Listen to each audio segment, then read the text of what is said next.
Kini ang Katolikong pagtuo. Ako si Sok Fernandez. Atong paminahon si Dong George, yang importante nga pangutana. Bisan kinsa nga mosampit sa ngalan sa Ginoo, maluwas.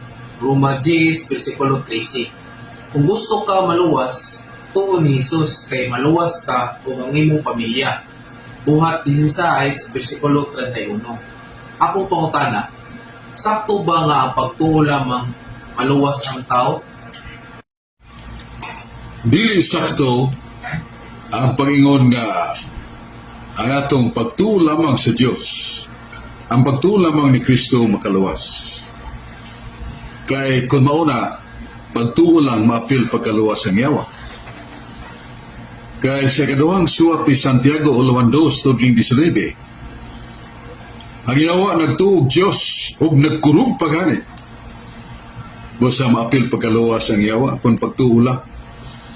Kaya na sa Jeremias 2:20, ang yawa mingon, I will not serve you, O God. Dili ako mualagad kanimo Ginoo.